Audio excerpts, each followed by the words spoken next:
Review ಮಾಡೋಕ್ಕೆ camera use ಮಾಡ್ತಿದ್ದೀನೋ ಈ camera Kantara ಫಿಲ್ಮಲ್ಲಿ use ಆಗಿದಂತಹ camera. ಮತ್ತು ಈ ಮೈಕ್ ಏನು ನೋಡ್ತಾ ಇದ್ದೀರಾ, ಈ ಮೈಕು 25 ಲಕ್ಷ ರೂಪಾಯಿ ಮೈಕು. ಈ ಥರ ಪುಂಗ ಅವ್ರನ್ನ ಖಂಡಿತವಾಗ್ಲೂ ನಂಬೇಡಿ. ಬಿಗ್ ಬಾಸ್ ಸೀಸನ್ 12 ಶುರು ಆಗಿದೆ. ನಾನು ರಿವ್ಯೂ ವರ್ಕ್ ಶುರು ಆಗದೆ ಇರೋದಕ್ಕೆ ಹೇಗೆ ಸಾಧ್ಯ?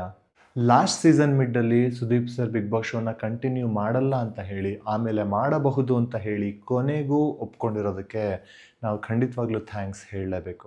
ಯಾಕಂದರೆ ಬಿಗ್ ಬಾಸ್ ಸೀಸನ್ 12ನ ಮನೆ ಈ ಎಲ್ಲ ಸೀಸನ್ಗಳಿಗಿಂತ ಹೆಚ್ಚು ರಿಚ್ ಆಗಿ ಕಾಣುತ್ತೆ. ರಿಚ್ ಆಗಿದೆ ಅನ್ನೋದಕ್ಕಿಂತ ಹೆಚ್ಚಾಗಿ ಕನ್ನಡಮಯವಾಗಿ ಕಾಣ್ತಾ ಇದೆ. ಹಾಗೆ ಬಿಗ್ ಬಾಸ್ ಸೆಟ್ ಕೂಡ. ಈ ಬಿಗ್ ಬಾಸ್ ಸೆಟ್ ಹಾಗೂ ಬಿಗ್ ಬಾಸ್ ಮನೆ ಬೇರೆ ಎಲ್ಲ ಲ್ಯಾಂಗ್ವೇಜ್ಗಳ ಮನೆ ಹಾಗೂ ಸೆಟ್ಗಿಂತ ಅತ್ಯಂತ ರಿಚ್ ಆಗಿ ಕಾಣ್ತಾ ಇದೆ. ಇದಕ್ಕೆ ನೇರ ಕಾರಣ ಕಿಚ್ಚ ಸುದೀಪ್ ಸರ್. ಯಾಕಂದರೆ ಇದು ಅವರು ಹಿಡಿದ ಹಠದಿಂದನೇ ಸಾಧ್ಯ ಆಗಿದ್ದು. ಇನ್ನು ಕಂಟೆಸ್ಟೆಂಟ್ಸ್ಗಳ ವಿಚಾರಕ್ಕೆ ಬಂದರೆ ಸೀಸನ್ 10ನಿಂದ ಒಂದು ಹೊಸ ಟೀಮ್ ಏನು ವರ್ಕ್ ಮಾಡ್ತಾ ಇದೆ ಬಿಗ್ ಬಾಸ್ಗೆ, ಅವರು ಕಂಟೆಸ್ಟೆಂಟ್ಸ್ಗಳ ಆಯ್ಕೆಯಲ್ಲಿ ಒಂದು ವಿಶೇಷ ಇಂಟ್ರೆಸ್ಟ್ನ ತೋರಿಸ್ತಿರೋದು ಗೊತ್ತಾಗ್ತಾ ಇದೆ. ಯಾಕಂದರೆ they are bringing in the quality contestants. ಅವರು ಮನೆಗೆ ಬಂದಮೇಲೆ ಹೇಗಿರ್ತಾರೆ ಅನ್ನೋದು ಅವ್ರ ಕೈಲೂ ಇರಲ್ಲ, ಆದರೆ ಪಿಕ್ ಮಾಡಬೇಕಾದ್ರೆ ಒಳ್ಳೆ ಕಂಟೆಸ್ಟೆಂಟ್ಸ್ಗಳನ್ನ ಪಿಕ್ ಮಾಡ್ತಾ ಇದ್ದಾರೆ. ಇದ್ರ ಮಧ್ಯೆ ಒಂದು ಹೇಳಬೇಕು, ನಾನು ಏನು ರಿವ್ಯೂ ಮಾಡೋಕ್ಕೆ ಕ್ಯಾಮ್ರಾ ಯೂಸ್ ಮಾಡ್ತಿದ್ದೀನೋ ಈ ಕ್ಯಾಮ್ರಾ ಕಾಂತಾರ ಫಿಲ್ಮಲ್ಲಿ ಯೂಸ್ ಆಗಿದಂತಹ ಕ್ಯಾಮ್ರಾ. ಮತ್ತು ಈ ಮೈಕ್ ಏನು ನೋಡ್ತಾ ಇದ್ದೀರಾ, ಈ ಮೈಕು 25 ಲಕ್ಷ ರೂಪಾಯಿ ಮೈಕು. ಈ ಥರ ಪುಂಗ ಅವ್ರನ್ನ ಖಂಡಿತವಾಗ್ಲೂ ನಂಬೇಡಿ.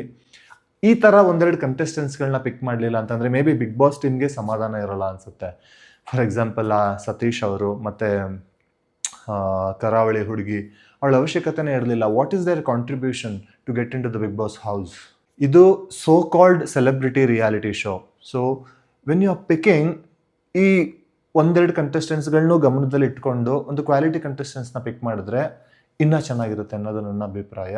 ಮನೆ ಒಳಗೆ ಹೋಗೋಕ್ಕೂ ಮುಂಚೆ ನಾನು ಹೀಗೆ ನಾನು ಹಾಗೆ ಅಂತ ಏನೇ ಹೇಳಿದ್ರು ಮನೆ ಒಳಗೆ ಹೋದ ಮೇಲೆ ಬೇರೆ ಥರನೇ ಇರುತ್ತೆ. ಫಾರ್ ಎಕ್ಸಾಂಪಲ್ ಹಿಟ್ಟನ್ನು ಒತ್ತುಬಿಟ್ಟು ಅದನ್ನು ಎಣ್ಣೆಗೆ ಹಾಕಿದ್ರೆ ಪೂರಿ ಆಗುತ್ತೆ, ತವ ಮೇಲೆ ಹಾಕಿದ್ರೆ ಚಪಾತಿ ಆಗುತ್ತೆ. ಬಿಗ್ ಬಾಸ್ ಇವ್ರಿಗೆ ಎಣ್ಣೆ ಹಾಕ್ತಾರಾ ತವ ಹಾಕ್ತಾರಾ ಕಾದು ನೋಡಬೇಕು.